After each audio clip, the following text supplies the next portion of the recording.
sido una bendición para mí estar leyendo Corintios y pues siempre sucede, ¿verdad? Yo creo que el principal que recibe la bendición es el que tiene que preparar el mensaje y el estudio. Así que es una bendición muy grande para mí estar en esto. Cuántas cosas se aprenden de los pasajes de las Escrituras. Pero el de esta mañana, cada uno es especial, pero vamos a decir que el de esta mañana es muy especial porque tiene que ver con que nosotros vivamos intensamente en algo que Dios nos ha dado por la redención de Jesucristo. ¿Se acuerdan? Hemos venido hablando del llamado del Evangelio a los corintios para que ellos regresen a los bases, a lo que el Evangelio llama, a lo que el Evangelio instruye y enseña. Y pues la semana pasada vimos el llamado del Evangelio a una vida sexual sujeta a los principios de Dios, porque es esencial que las familias caminen correctamente en los principios de Dios, en su vida matrimonial y en su relación sexual y en su vida de expectativas de matrimonio. Es importante que se sujeten a los principios de Dios y puedan gozar de la bendición de la vida cristiana, no tener vidas amargadas, sino vidas satisfechas en Dios. Entonces ese fue el tema de la semana pasada. El tema de ahora es el llamado del Evangelio a vivir intensamente la libertad cristiana. La libertad cristiana creo que es un concepto que a veces no se comprende. ¿Qué es la libertad cristiana? Y esto es clave que nosotros podamos entender. En este mundo los hombres luchan para alcanzar la libertad. Si están en esclavitud, ellos pelean, combaten para alcanzar la libertad de esa esclavitud. Pero aunque ganen la batalla, ellos no pueden alcanzar la libertad más importante, que es la libertad de la esclavitud del pecado. La esclavitud del pecado nos destroza, nos afecta profundamente, destruye nuestras vidas y la de los que nos rodean. La esclavitud del pecado no nos permite vivir en paz unos con otros, no nos permite vivir en paz, en gozo y en alegría, porque la esclavitud del pecado siempre antepondrá alguna cosa que afecte mi relación con el que está al lado. Cuando el Señor Jesucristo nos hace libres de la esclavitud del pecado para algo glorioso, y ojalá que yo pueda comunicarles esto a ustedes. El Señor Jesucristo les dijo: conoceréis la verdad y la verdad os hará libres. Luego también dijo: de cierto, cierto os digo, todo aquel que hace pecado, esclavo es del pecado. Así que si el Hijo os libertare, seréis verdaderamente libres, libres de la esclavitud del pecado. Hermanos, nosotros como pecadores estamos esclavizados a hacer el mal. Lo que tiene que ver con el egoísmo, lo que está centrado en mí, lo que tiene que ver con mis intereses, no está centrado en Dios y mucho menos en el prójimo o en otra persona. Estamos centrados en nosotros. Cuando el Señor Jesucristo nos hace libres y nos da una libertad poderosa, no es una libertad de título, es una libertad poderosa por el Espíritu de Dios en nosotros. Entonces nos hace libres para renunciar al mal y para caminar en el bien y para hacer inclusive sacrificios en la vida. Nuestro egoísmo no nos permite eso, hermanos. De ninguna manera. El egoísmo por causa del pecado no lo permite. El pecado siempre nos lleva hacia la maldad. La libertad en Cristo nos hace libres. Aquí hay lugar, hermanos, pásenle. Aquí tenemos, pásenle. Aquí hay lugar, ahí hay otros lugares. Gracias a Dios. Con toda confianza, por favor. La libertad en Cristo nos hace libres del pecado y de sus consecuencias. Cuando el apóstol Pablo dice en Gálatas 5:1, estad firmes, en la libertad con que Cristo nos hizo libres, y no estéis otra vez sujetos al yugo de esclavitud.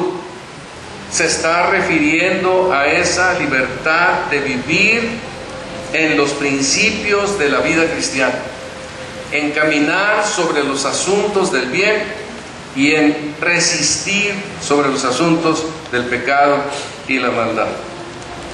El Señor Jesucristo dice en Lucas 14: así pues, cualquiera de vosotros que no renuncia a todo lo que posee, no puede ser mi discípulo.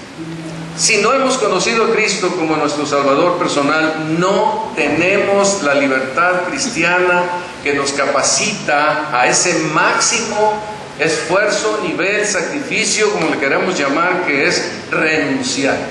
Qué difícil es renunciar.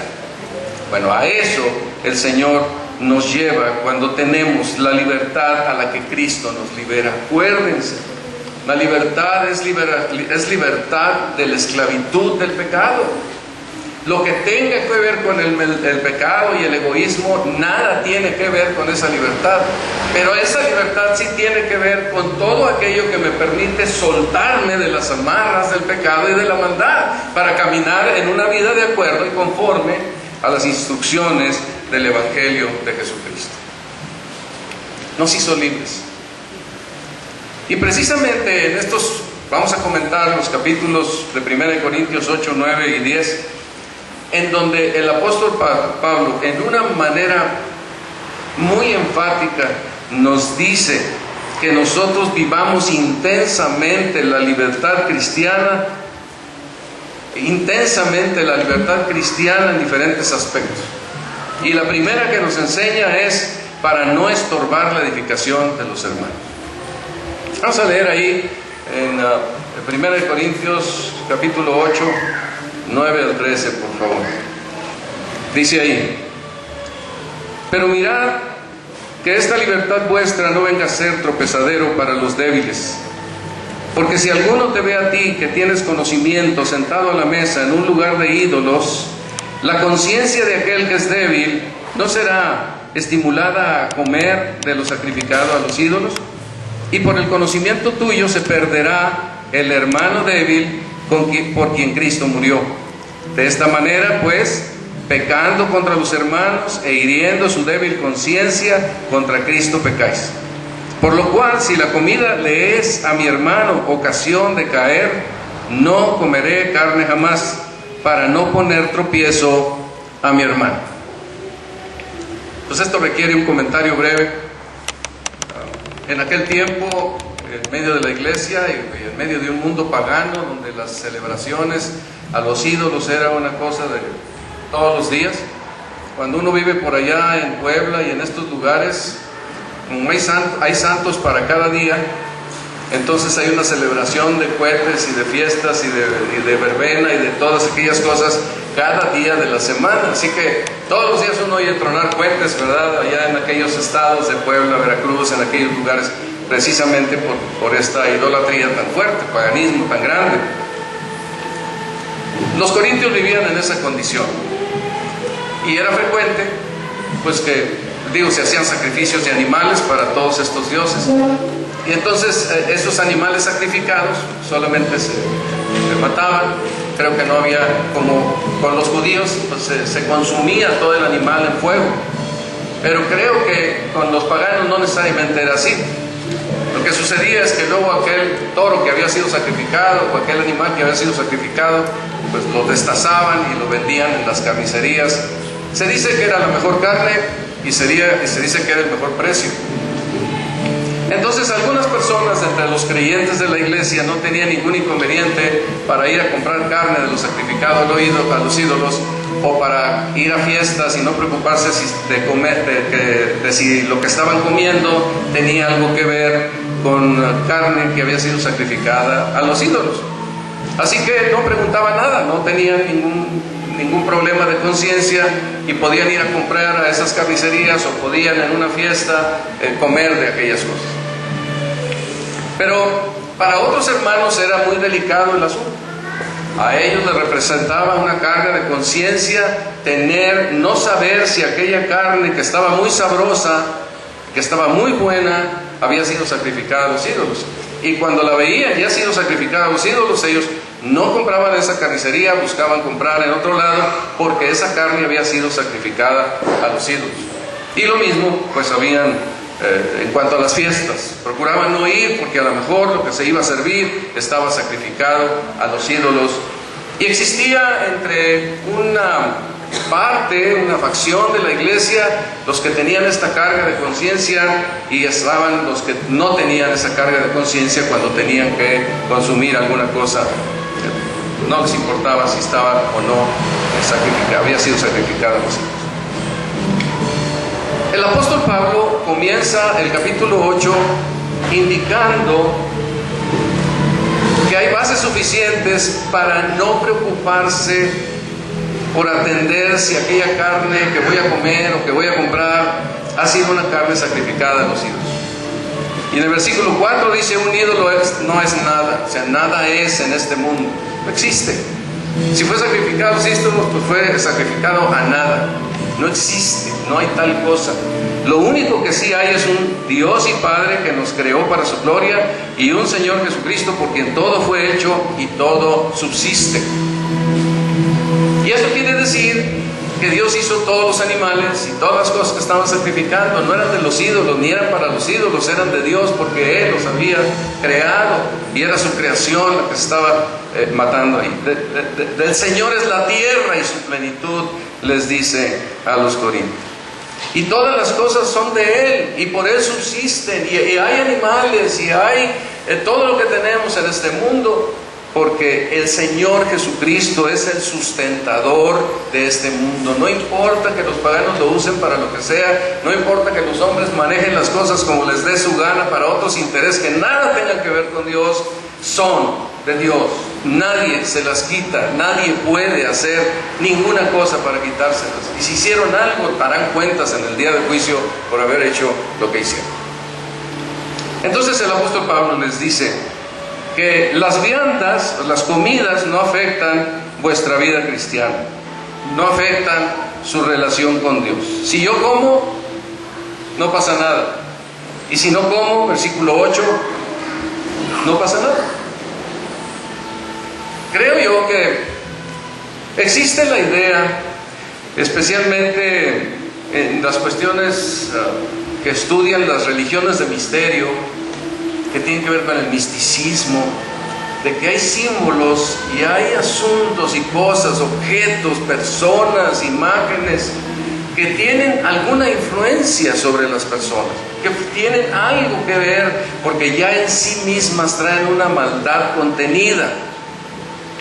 Yo creo que lo que Pablo está haciendo aquí, ustedes analicen, pero lo que Pablo está diciendo en este versículo 8 es que no hay tal cosa, que el Señor está sobre todos estos asuntos de la ignorancia de los hombres. No hay tal cosa. Por eso les dice: tú puedes, esta carne la puedes comer porque no está contaminada, cómela libremente. Tú puedes ir y comprar, tú puedes ir a las fiestas y comer libremente, como nos enseñaba José Luis hoy, ¿verdad? Disfrutemos de los amigos. No es el punto principal, pero es un punto importante para que nosotros nos llevemos a Dios, como vamos a ver más adelante. Entonces, esto era un elemento clave e importante en la enseñanza de la palabra de Dios. Vivimos en un mundo pagano. Ahora hasta los científicos son paganos. No sabemos la carne que se vende en medio de nosotros, si se ofrece a algún ídolo para que les vaya mejor en las vendas, si están clamando algún asunto así de brujería o lo que sea. No sabemos qué pudieran hacer las personas para tener sus ventas y para que haya más ganado, para que haya más producción. No sabemos. Pero sí estamos en un mundo pagano y no sabemos si están contaminadas las cosas o no, pero no están contaminadas según esta porción de las Escrituras. Podemos consumir. En fin, estamos en un mundo pagano y no sabemos lo que hacen los productores con su paganismo al producir lo que producen. ¿Quién sabe? Pero lo que sí nos dice la palabra de Dios es que estemos tranquilos, que comamos, porque un ídolo nada es. Entonces, el apóstol Pablo les da la libertad de comer de todo. Si se fijan en el capítulo 10, allá en los versículos 25 al 27, dice de la siguiente manera, está en la misma línea del pensamiento que vamos a llevar. Porque del Señor es la tierra y su plenitud. Si algún incrédulo os invita y queréis ir, de todo lo que se os ponga delante comed, sin preguntar nada por motivos de conciencia. Mas si alguien os dijere, esto fue sacrificado a los ídolos, no lo comáis, por causa de aquel que lo declaró y por motivos de conciencia. El asunto aquí era que el creyente podía comer libremente de estas cosas porque no estaban contaminadas por el asunto de los ídolos. Dice, y si yo con agradecimiento participo en el 10:30 de los alimentos, ¿por qué he de ser censurado por aquello de que doy gracias? Como que en un sentido, aquí la palabra de Dios, el Señor Jesucristo en nuestras vidas, la presencia suya en nuestro corazón, nuestra disposición de comer y beber para la gloria de Dios, estas cosas santifican lo que los creyentes hacemos. Por ejemplo, cuando nos estuvimos reuniendo en San Gemo todos esos 5 años, pues a veces llegábamos el domingo en la mañana y encontrábamos por ahí a los hombres que ayudaban en el cuidado del local, pues barriendo botellas de licor y colillas de cigarro y una serie de cosas. Alguien nos preguntó alguna vez, oye, pero ¿cómo están reuniendo aquí con todo esto que sucede? Anoche paganismo y ahora cristianismo, ¿cómo es posible que esto fuera? Porque nosotros santificamos el lugar. En este lugar, si no entiendo mal, había, antes de llegar nosotros, algunos años antes, había lotería. Creo que una persona aquí tenía sesiones de lotería y no sé qué más, juegos de azar habría, ¿verdad? Pero era una sesión de lotería para jugar con dinero. ¿No debemos usarlo? Está santificado para el Señor. Todos nosotros somos personas que nos encontró el Señor en el pecado y en la maldad y en condiciones deplorables, con malos pensamientos y malas vidas, algunos. Y Dios nos trajo y nos santificó para su gloria, para Él. Y ahora somos personas que vivimos para Cristo, que le servimos a Él, que salimos de la oscuridad del pecado y entramos a una nueva vida. Entonces, lo que el apóstol Pablo está diciendo está bien, ninguna de estas cosas afecta el que las personas coman de estos alimentos. Pero hay algo que sí era importante. Les dice, usa tu libertad para comer libremente de todo, pero también entra la parte donde nosotros tenemos que negarnos a nosotros mismos. Así como dijo el Señor Jesucristo, renunciar a lo que tenemos. Y aquí es donde el apóstol Pablo les ilustra, también usa tu libertad para no comer de todo lo que te ofrecen, pero no por causa de tu conciencia, sino por causa de la conciencia de aquel hermano débil que se afecta, se ofende, se tropieza si tú comes y te ve comiendo.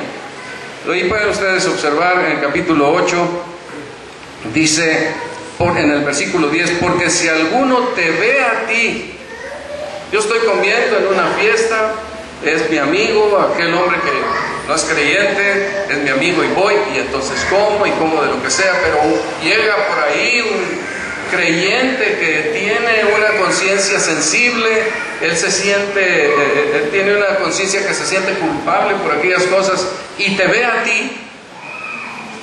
Entonces aquí no es por causa de que en sí sea malo, sino es por causa del amor al hermano, para no ponerle tropiezo, para dar el tiempo para que pueda crecer y madurar espiritualmente, que la persona se detiene y no come. Y dice, si alguno te ve a ti, que tienes conocimiento, sentado a la mesa en un lugar de ídolos, la conciencia de aquel que es débil, ¿No será estimulada a comer de lo sacrificado a los ídolos? En el capítulo 10 complementa más la idea, en el versículo 28, cuando dice: mas si alguno os dijere, esto fue sacrificado a los ídolos, no lo comáis, por causa de aquel que lo declaró, y por motivos de conciencia, porque del Señor es la tierra y su plenitud. O sea, no hay problema, pero Él tiene un problema de conciencia. Entonces, 29, la conciencia, digo, no la tuya, sino la del otro. Pues ¿por qué se ha de juzgar mi libertad por la conciencia de otro? Sin embargo, aquí entra esa parte de la libertad que es muy especial en la vida cristiana, donde nos capacita para hacer sacrificios. A lo mejor no es mucho sacrificio negarse a una buena carne asada, ¿verdad? O quién sabe, a lo mejor para algunos sí. Pero pues ¿cómo no voy a comer yo mi carne, mi cirlón, ¿verdad? Pero aquí está poniendo primero al hermano para no tropezar. Y yo me limito y no como. Entonces me imagino al hermano comiendo y de repente: oye, pero eso fue sacrificado. Y dice: está bien, hermano, no te preocupes. Y ya no lo comía. Pues claro, para nosotros es difícil pensar esto. ¿Cómo? Pues no es justo eso. Hay muchas cosas que no son justas y que nosotros tendríamos que hacer por el bien de otros. Justas en el sentido de que tengo derecho a ellas, ¿verdad? No hay nada de malo que yo coma, pero si le ofende a mi hermano, entonces ya no lo como. Por amor al hermano. Y hay una categoría de pecado que a veces no pensamos en él, pero es esa categoría del capítulo 8, de versículos 12 y 13. De esta manera, o sea, si no hago caso, mira, pues volteate para allá, no me veas, yo voy a comer aquí lo mío, yo no te voy a seguir a ti, eres que estás débil, que todo te preocupa, eres X, Y, Z, ponte por allá. Pero dice aquí: de esta manera, pues, pecando contra los hermanos e hiriendo su débil conciencia, contra Cristo pecáis. Cuando yo ofendo a alguien, cuando yo lo afecto con algo que yo hago, aunque esté bien lo que yo hago delante de Dios, y no tengo ese cuidado, me lleva a un nivel muy alto de la vida cristiana. Nosotros, esclavos del pecado, no podemos ver esto. Si no conocemos al Señor, nos importa lo que le pase al otro. Ayer estábamos viendo un documental donde un niño en una escuela, rodeado de un montón de jovencitos, está en una silla de ruedas, quiere tratar de subir con la silla de ruedas y está un tiempo largo tratando de subir con la silla de ruedas para ir a su clase en una escuela secundaria. Y todo el montón de jóvenes no hacen nada en un tiempo considerable para darle el empujón. No piensan en el otro. No parece que tuvieran una necesidad cuando el jovencito estaba tratando de subir con la silla y no podía, porque la pendiente que la proyectaron no para una silla de ruedas, ¿verdad? Para un diablito montacargas, pero no para una silla de ruedas. Y no podía. Hasta que finalmente, después de mucho tiempo, un joven llega, lo toma, lo sube y en segundos ya estaba él en su lugar para ir a tomar su clase que le correspondía ahí en la secundaria. De nosotros se espera que estemos pensando en los demás, hermanos.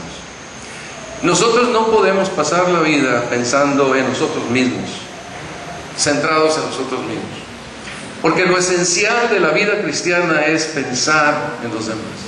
Nosotros tenemos la naturaleza divina en nuestras vidas y Cristo se despojó a sí mismo para venir a este mundo en la libertad de ser Dios mismo, y no tuvo por usurpación ser igual a Dios como cosa que hace aferrarse, y se entregó de todo corazón para hacerse pobre siendo rico, para que nosotros en su riqueza fuésemos enriquecidos. Si algo debemos hacer en nuestra vida es pensar en las necesidades que otros tienen. Probablemente no nos importe, nos pudiera no importar que alguien se ofenda por la comida, Y a lo mejor en medio de toda la algarabía que pudiera haber en aquella época, a alguien no le importaría que se ofendiera a alguien por la comida. Pero el apóstol Pablo les escribe para que sí les preocupe. Y nos escribe a nosotros para que nos preocupe. Debemos ser personas que pensamos en los demás y especialmente en la edificación, en la iglesia, en la edificación de los demás creyentes, en sus necesidades que tienen. Nos debe hacer pensar, hermanos, que cómo uso yo mi libertad. ¿De qué manera estoy usando mi libertad? Las personas que me ven, ¿qué ven en mí? ¿A qué les estimula lo que yo haga? ¿Les estimula al amor, a buscar al Señor, a glorificar al Señor, a amar a los hermanos, a ayudar? ¿En qué les estimula? Si somos libres, si somos verdaderamente libres, debemos ser libres del egoísmo y caminar en pos de las necesidades que otros tienen. Eso lo aprendemos en la iglesia. Nos congregamos para adorar a Dios porque lo manda. Y le adoramos y le alabamos, pero aprendemos de Él. Y aprendemos de Él esto que es de todos los días, en todas partes, a cada momento. Y nos sirve también para cuando nos movemos en el mundo no cristiano, en donde podemos mostrar el interés de Dios por los demás. Entonces, la primera cosa que el apóstol Pablo les dice aquí a los Corintios, aquí en el capítulo 8, es que vivamos intensamente la libertad cristiana para no estorbar la edificación de los hermanos en la fe. Para no estorbar la edificación de los hermanos en la fe. La segunda cosa que el apóstol Pablo les escribe a los Corintios, que tiene que ver con la libertad cristiana, es que él se va a concentrar en el capítulo 9 a hablar sobre evangelismo. Evangelismo es el asunto ahí principal. Pero tiene algo que ver con la libertad cristiana, porque yo voy a renunciar a mi libertad cristiana para poder hacer evangelismo. Porque tengo la capacidad de renunciar a algunas cosas para poder hacer evangelismo. Es muy interesante que el apóstol Pablo no está mencionando un método de evangelismo. Yo creo que en las Escrituras podemos encontrar diferentes métodos de evangelismo y todos Dios los puede utilizar de una o de otra manera. Pero hay uno que es sobre todas las cosas, que está todos los días a la mano de todas las personas en todo momento. Hay un tipo de evangelismo que no tiene por qué amedrentarnos, que no es tan crítico. Aunque a veces ese tipo de evangelismo nos amedrenta mucho y nos pone en crisis cuando estamos en los lugares en donde nosotros nos movemos. Pero es el tener un estilo de vida evangelístico. Que nosotros, en donde quiera que estamos, a donde quiera que vamos, con las personas que nos reunimos, en el trabajo, en el barrio, en la familia, en la escuela, en los diferentes lugares, estamos conscientes de que estamos ahí con un propósito de anunciar o de mostrar las virtudes de aquel que nos llamó de las tinieblas a su reino precioso.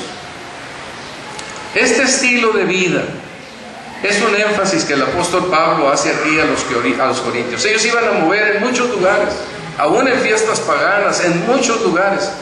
Y los corintios deberían estar conscientes de que hay un estilo de vida muy importante para el cristiano, y ese es un estilo de vida en donde es consciente de que tiene que entregar la verdad del evangelio a los que le rodean, y que tiene que tener habilidades, y tiene que tener la habilidad de relación y la habilidad de conversación, porque convivir con personas por mucho tiempo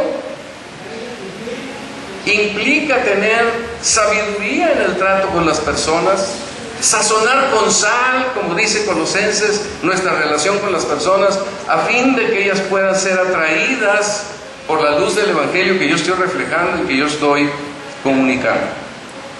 Entonces, esto es importante. El apóstol Pedro decía: sino santificar a Dios el Señor en vuestros corazones y estad siempre preparados para presentar defensa con mansedumbre y reverencia ante todo el que os demande razón de la esperanza que hay en vosotros. ¿Me ven? ¿Observan? Estoy en contacto con ellos y les llama la atención para preguntar. Me demandan razón. Yo creo que todos ustedes han tenido esta experiencia, ¿no es cierto? Oye, ¿qué tienes tú? ¿Qué pasa contigo? Pero también con mucha frecuencia se nos olvida que estamos preparados, estar listos para que esta pregunta venga y estar actuando lo suficientemente claro y definido para que esta pregunta suceda, porque de otra manera, pues no sucede. Aquí el apóstol Pablo se pone como ejemplo. Él les va a hacer un recuento de su vida, de lo que él ha hecho, pero no es solamente para presentarse como un modelo, sino para invitarlos a seguirle a él en la carrera. Este es el propósito específico. Los versículos que podemos leer ahí son en el capítulo 9, los versículos 12 al 19, y dice así. Bueno, desde el 11 voy a leer. Si nosotros sembramos entre vosotros lo espiritual, es gran cosa si segáremos de vosotros lo material. Y si otros participan de este derecho sobre vosotros, ¿cuánto más nosotros? Pero no hemos usado de este derecho, sino que lo soportamos todo por no poner ningún obstáculo al Evangelio de Cristo. ¿No sabéis que los que trabajan en las cosas sagradas comen del templo? Y los que sirven del altar participan. Así también ordenó el Señor a los que anuncian el Evangelio que vivan del Evangelio. Pero yo de nada de esto me he aprovechado, ni tampoco he escrito esto para que se haga así conmigo, porque prefiero morir antes que nadie desvanezca esta mi gloria. Pues si anuncio el Evangelio, no tengo de qué gloriarme, porque me es impuesta necesidad, y ay de mí si no anunciare el Evangelio. Por lo cual, si lo hago de buena voluntad, recompensa tendré. Pero si de mala voluntad, la comisión me ha sido encomendada. ¿Cuál pues es mi galardón? Que predicando el Evangelio presente gratuitamente el Evangelio de Cristo, para no abusar de mi derecho en el Evangelio, por lo cual, siendo libre de todos, me he hecho siervo de todos para ganar a mayor número. Entonces aquí el apóstol Pablo está hablando de que esta necesidad de evangelismo es importante, pero requiere que usemos la libertad cristiana para no poner obstáculos al Evangelio de Jesucristo. Una persona preguntaba en alguna ocasión, comentaba en alguna ocasión lo siguiente: sé que soy cristiano y nadie puede disuadirme de ello. El problema es que no puedo persuadir a nadie para que sea cristiano.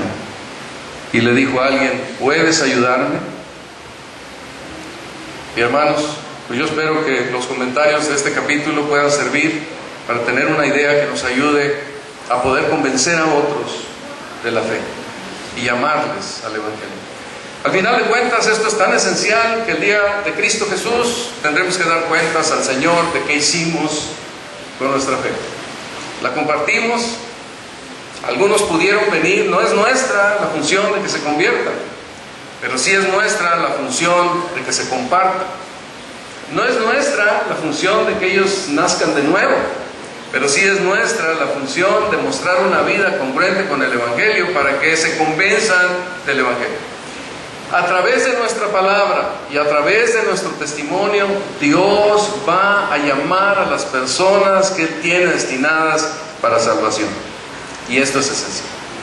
Entonces, para poder vivir con esta convicción es necesario tener bien claro que la libertad cristiana que yo tengo es para no poner obstáculo al Evangelio de Cristo en donde quiera, donde yo voy, donde yo estoy, o con los que lo prediquen, ¿verdad?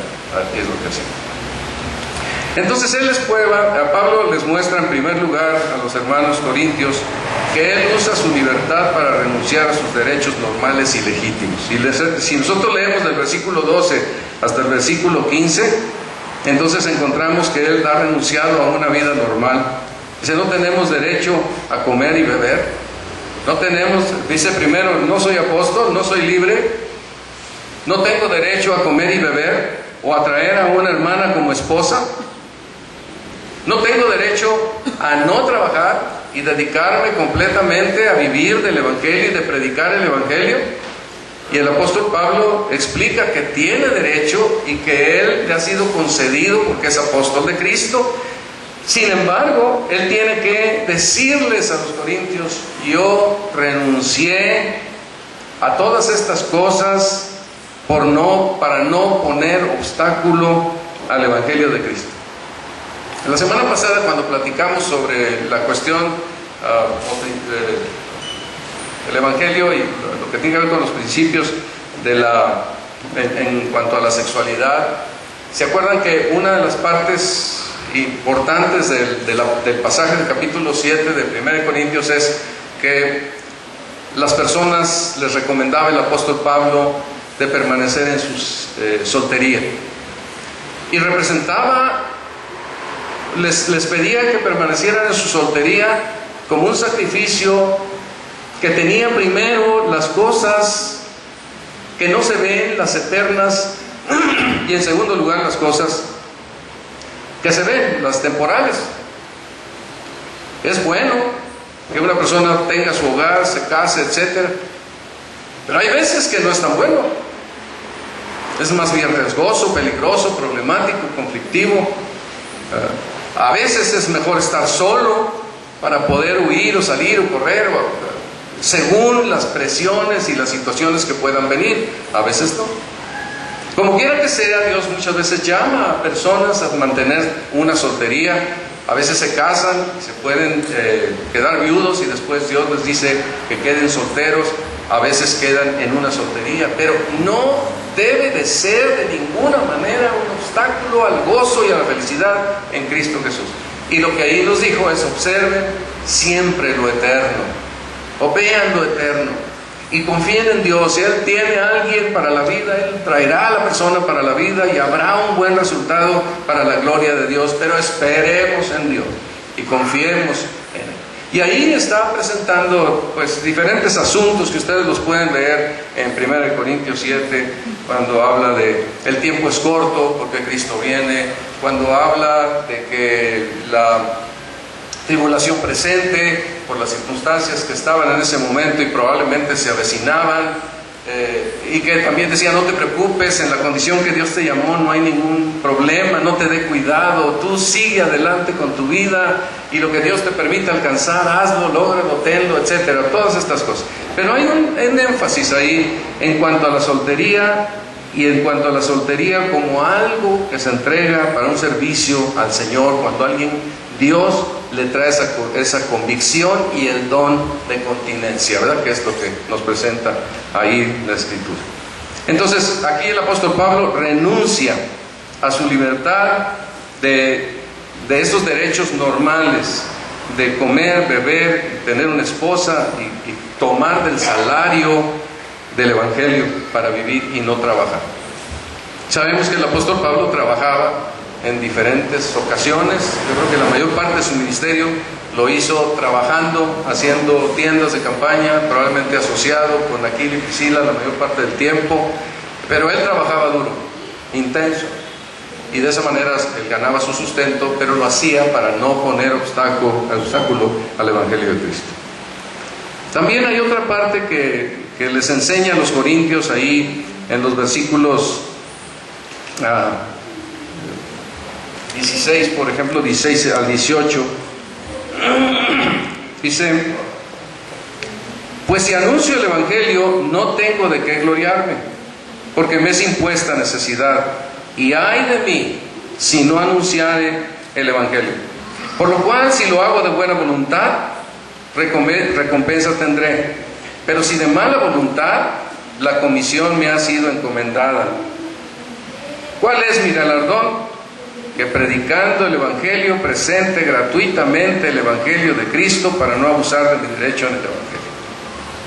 Yo creo que el apóstol Pablo no solo no lo hizo de mala gana, lo hizo de buena gana, y de tal buena gana que lo hizo de una manera sacrificial, sin esperar dinero de la predicación del Evangelio. Lo presentó gratuitamente, decidido a tener su negocio y mantenerse en ese negocio para no poner obstáculos al Evangelio de Cristo. Ahí estamos, ahí vemos al apóstol Pablo en esa libertad que Dios le dio para llegar al sacrificio de entregar todo lo que podía. No era porque él era apóstol, era porque él era un hijo de Dios que había entendido el mensaje. Como apóstol tenía una gran responsabilidad, pero se estaba poniendo como un modelo. Cuando termina esta sección dice: sed imitadores de mí, así como yo soy imitador de Cristo. Al final de cuentas, todos nosotros tenemos la misma responsabilidad. ¿Se acuerdan cuando estuvimos estudiando el capítulo 3 de Primera de Corintios? Que todos, donde dice que todos los corintios eran responsables de la edificación de la iglesia. No nada más los apóstoles o los personajes aquellos que predicaban, sino todos los hermanos eran responsables de la edificación de la iglesia. Constantemente la palabra de Dios nos está haciendo ver que no hay elitismo ministerial en la iglesia. Cada uno de nosotros ha sido puesto en el cuerpo de Cristo con un propósito específico y debemos buscar cumplirlo. El primer punto, la primera cosa es acercarse con el Señor para adorarle y estar dispuesto a servirle en cualquier cosa, y a partir de ahí Dios nos va llevando a más y más en la vida cristiana. El apóstol Pablo renunció a lo mejor a poner de lado la comisión que le había sido encomendada. A cada lugar donde predicaba, ¿qué le pasaba? ¿Lo recibían con flores y aplausos? A pedradas. Él sufría. No es, después de todas las experiencias que tuvo en los viajes, primero viaje misionero y en el segundo, pues cuando él llega a Corintios dice: llegué con temor y temblor aquí con ustedes. Pues habría muchas razones en su mente, pero sin duda era la manera tan agresiva como lo recibían a él. Nosotros no tenemos ese problema. El problema que nosotros tenemos es no compartir la fe. Se nos olvida a todos. Yo estoy ahí también. Parece que llega un momento en que ya no. Hay que compartir la fe. Hay que compartir la fe. A veces decimos: es que yo ya no tengo amigos. Y a veces parece que así fuera, ¿verdad? Especialmente uno se centra en el ministerio y se olvida de salir a conectar con otras personas para seguir adelante. Y qué difícil es conectarse con las personas. No es nada sencillo. No sabemos a veces qué hacer. Permítanme decirlo de esta manera. Yo creo que yo puedo tener más valor de pararme en una esquina, y lo he hecho muchas veces, y predicar el Evangelio voz en cuello, que relacionarme con no creyentes en una fiesta de ellos. Qué complicado. No sé qué hacer. No sé cómo les vaya a ustedes. Parece que lo único que sabemos es convivir con cristianos. Pero yo creo que lo que el apóstol Pablo va a enseñar en el punto que sigue es que nosotros debemos tener una cercanía con las personas no creyentes como la cercanía que Cristo tuvo con las personas no creyentes. ¿Le decían que era amigo de los pecadores? ¿Era amigo de los publicanos?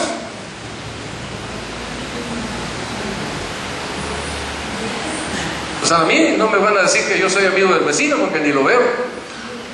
Pero si me vieran todos los días: oye, ¿cómo estás? Oye, Héctor, ¿cómo te va? Oye, Juanita, oye,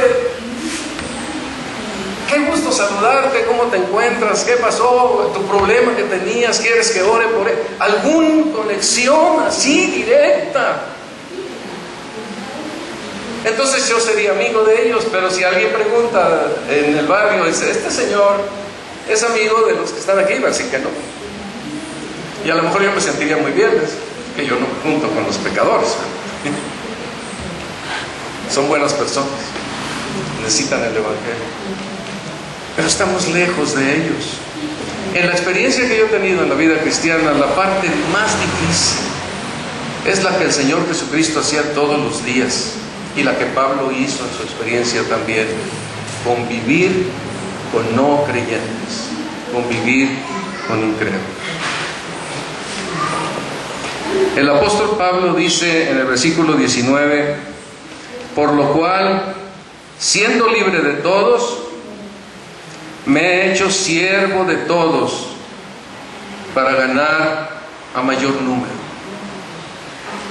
Y empieza a explicar que se ha hecho judío a los judíos, se ha hecho como sin ley a los que están sin ley, y se ha hecho a los débiles como si fuera débil.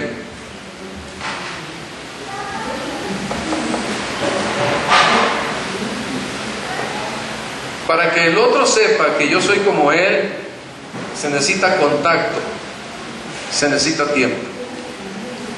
Y creo que este es un asunto especial que nosotros debemos de considerar: convivir con personas no creyentes para que nosotros podamos comunicarles la fe. Aquí voy a contar otra vez la historia de mi experiencia en la universidad cuando yo estaba estudiando la carrera de arquitectura.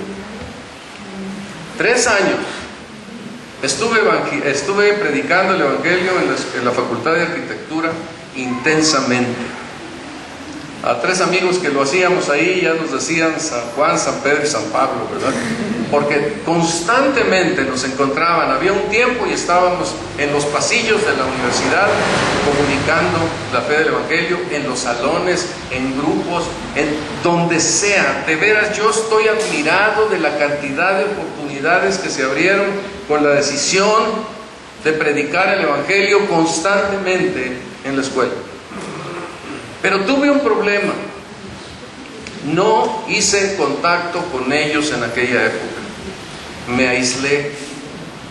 En alguna ocasión, a ver si sirve de ejemplo, en alguna ocasión se acercó conmigo un grupo de mesa directiva y me dice: oye, nos gusta tu manera de ser y de hacer las cosas, ven, sé con nosotros parte de la mesa directiva, porque vemos que tú eres como nosotros, un hombre religioso. ¿Qué dijo Carlos Astorga? No somos iguales. Ustedes son pecadores religiosos, yo soy un redimido por la sangre de Cristo. ¿Estuve parte del grupo para ser parte de la mesa directiva? No.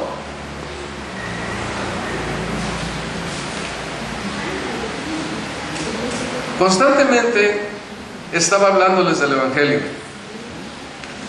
Llegó el momento en que las personas ya no se me acercaban. Después de 3 años, las personas ya no se me acercaban a hacerme alguna pregunta, porque si me preguntaban algo, sabían que venía la palabra de Dios, la ira de Dios, el mensaje de Dios. No supe ser amigo de ellos. Al cabo de los 3 años, yo era un hombre solo. Un día estaban jugando pases ahí de fútbol americano con el balón americano, y yo me acerco, le digo: oye, ¿me lo lanzas? Nunca he tenido una vergüenza más grande. Me aventaron el balón, lo pesqué y se fueron.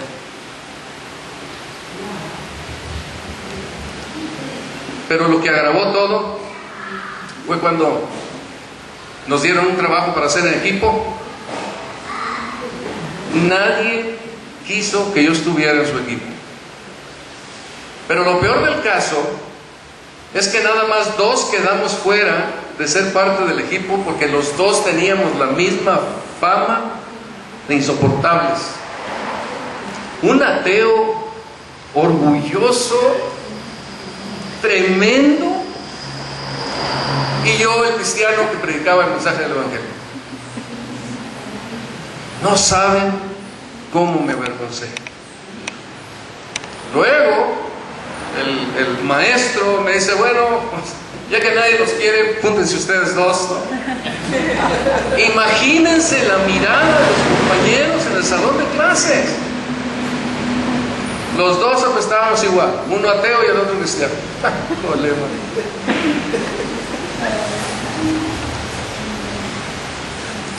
¿Creen ustedes que aquel ateo y yo terminamos juntos haciendo aquel trabajo? ¿Cuántos dicen que sí? Claro que no. Me peleé con él, se peleó conmigo y fuimos los únicos que no entramos en ningún grupo, ni pudimos trabajar juntos, y tuvimos nosotros que hacer nuestro trabajo solos. Pasó el ateo, pasé yo solo. 3 años, hermanos, eso fue lo que construí, con una vida decidida a predicar el Evangelio y nada más. No digo que esté mal, pero le faltan ingredientes. Cuando Colosenses dice que nuestra palabra sea sazonada con sal, no lo dice nada más porque sí. Es que cuando convivimos con personas mucho tiempo, a todas horas, en diferentes circunstancias, tenemos que tener sabiduría de qué tratamos y cómo tratamos con las personas. No es por negar el Evangelio, al contrario, es para reforzar el Evangelio. Los segundos 2 años, cuando regresé a la escuela, no hallaba qué hacer.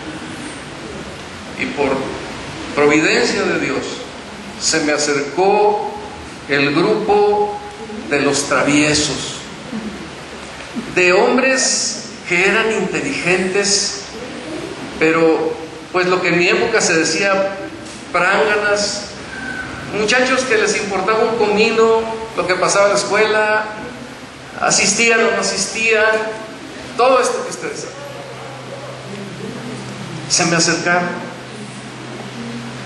y no supe ni cómo, me empecé a relacionar con ellos y empezamos a trabajar juntos y estuvimos estudiando juntos, haciendo dibujos y trabajos juntos. De alguna manera yo les hablaba del Evangelio, pero no los ofendía, no ponía una barrera. Creo que esa parte de mi vida cristiana yo fui, pues podría decirlo así, amigo de pecadores. Una vez un grupo de aquellos muchachos muy capaces y muy buenos en las facultades, en el estudio, y que me corrieron, ¿verdad? Que ya no me aguantaron, me dijo: oye, ¿cómo es posible que tú, siendo como eres, te juntes con esta bola de bárbaros? No sé. Me reconocieron como amigo de los pecadores. De mis 3 años, poniendo mi santidad y poniéndome así apartado de los pecadores, no obtuve nada. De estos 2 años, cuando menos 2 o 3 personas se convirtieron. Pero hay uno especialmente que se burlaba mucho de mí. Y él me habló como 24 años después y me dice: nunca pude olvidar lo que tú hiciste. Nunca. Y ahora, aunque batallé para encontrarte, me habló a la ciudad de Puebla. Quiero decirte que mi hija se convirtió y yo me he convertido al Señor. Sé que esto te alegra, por eso te lo digo. Gracias. Amigo del pecado. A mí me ha gustado mucho el curso de Descubriendo. Creo que todos los libros, los 4 libros, tienen muy buenas enseñanzas, muy buen contenido, muy objetivos en lo que quieren enseñar. Me gusta. A otro puede que no le guste, pero a mí me gusta mucho. Y ahí, cuando estábamos estudiando una de las clases del libro número 4 de cómo compartir tu fe, donde nos explica que debemos de tener un estilo de vida evangelístico, acercándose con la gente, nos dio una fórmula: MI igual a AP más PR más CC. MI significa máximo impacto con las personas. Las personas a lo mejor no nos olvidan. Las personas nos recuerdan porque algo hicimos, les dijimos que fue valioso, importante para su vida. Máximo impacto. AP es alta potencia. Esto significa mi comunión con Cristo, mi relación con el Señor. Y yo me atrevería a ponerle también mi relación con otros creyentes, porque nosotros nos potencializamos con la fe de los demás, con el apoyo y la ayuda de los demás. Ningún cristiano debe permanecer solo, cuando menos 2 o 3, y que se ayuden de todo corazón. Pero nunca solo. Ay, del solo siempre será lo mismo. Entonces, alta potencia, influencia de Cristo en mi vida, pero también Cristo me influencia a través de la iglesia, hermanos. Esto es muy real, muy serio, muy bíblico, muy importante, que debemos de tenerlo bien consciente en nuestras vidas. Cristo actúa por medio de cada uno de nosotros y nos edificamos mutuamente porque estamos congregados en el nombre del Señor y tenemos comunión en el nombre de Cristo. No lo olviden, esto es clave. No somos una religión, somos un cuerpo congregado, cada uno de nosotros miembros del cuerpo de Cristo. Entonces, alta potencia, así que nos ayuda en la comunión con Cristo y nos ayuda la comunión en la iglesia. Ustedes observen una persona que se aparta de la iglesia, se apaga, es cuestión de tiempo, meses, un año, se acaba, no queda nada. Tiene que ayudarse con alguien, algún otro creyente que quiera caminar con el Señor. Eso es clave. Pero qué bueno que haya un grupo de creyentes de donde podamos aprender unos de otros. AP, alta potencia. PR, proximidad real. Esto era lo que el apóstol Pablo estaba predicando aquí. Cercanos a la gente, ahí, con ellos, cerquita, en ese contacto con las personas. Y CC significa comunicación clara. Me acuerdo que en aquel curso que lo tomamos acerca de descubriendo de cómo compartir tu fe, se nos animaba a que preparáramos el mensaje del Evangelio en 5 minutos. Y cuando lo lográbamos, ya lo logré. Pues no, ahora redúcelo a 2 minutos. Luego redúcelo a 1 minuto. Y luego redúcelo a 30 segundos. Y da el mensaje del Evangelio en 30 segundos. Se nos daba un ejemplo. Nos daba un ejemplo ahí en el libro de un hombre que había invitado a otro creyente para que convivieran y estuvieran en un crucero, ¿verdad? El Señor llegó, creo que era pastor de iglesia, llega también en su barco, en su yate, se acerca al otro yate y se junta con otro, ¿verdad? Ese nivel, ¿verdad? De los Estados Unidos. Y se acercan ahí, conviven, tienen buenas relaciones ahí, de relación de amigos, ahí están. Pero en toda la noche no había podido comentar nada acerca de la fe. Cuando él se estaba subiendo en una escalera para ya irse, le dice el amigo, el anfitrión que lo había invitado: oye, por cierto, ¿y qué nos puedes decir acerca de la fe que tú tienes? Y él ya está así. Y dice: muchas veces no tendremos mucho tiempo para decir algo acerca de la fe, pero tenemos que estar preparados para decirles a esas personas con las que tenemos proximidad real, decirles el mensaje del Evangelio rápido. Y ahí recomendaba 3 palabras ahí que me parecen muy, muy interesantes, ¿no? Dice: Dios, Dios, nosotros, Cristo y tú. Dios, nosotros, Cristo. Y ahí va explicando el Evangelio rápido. Ya no me detengo en esto, pero ahí está el estar preparados, el hacer contacto, tener una proximidad real como la que tenía el Señor Jesucristo, como la que tenían las personas. Este es el evangelismo de todos los días, hermanos. Este es el evangelismo que no podemos evadir. Este es el evangelismo que se da en todas las circunstancias donde nosotros estamos con las personas. Alguna palabra podemos dar que signifique la salvación eterna de aquel que nos contactó. Entonces debemos estar claros, todos tenemos la responsabilidad de comunicar el mensaje del evangelio. Haríamos mucho trabajo, mucho bien si todos nosotros, todo el año, estuviéramos pensando en que es mi responsabilidad, me es impuesta necesidad, ay de mí si no anunciar el evangelio, porque Dios me lo ha impuesto. Entonces tengo que tener presente el comunicar la fe a los demás. El apóstol Pablo está invitando a los corintios a que lo hagan de esa manera. Ténganlo presente. Les dice allá en los últimos versículos 24, desde el versículo 24 a 25, les dice que ¿qué no sabéis? Que el que corre en el estadio tiene que correr de tal manera que gane el premio. Corred vosotros de manera que lo obtengáis. Les está diciendo, este es mi ejemplo, síganlo, sean imitadores de mí, así como yo soy imitador de Cristo.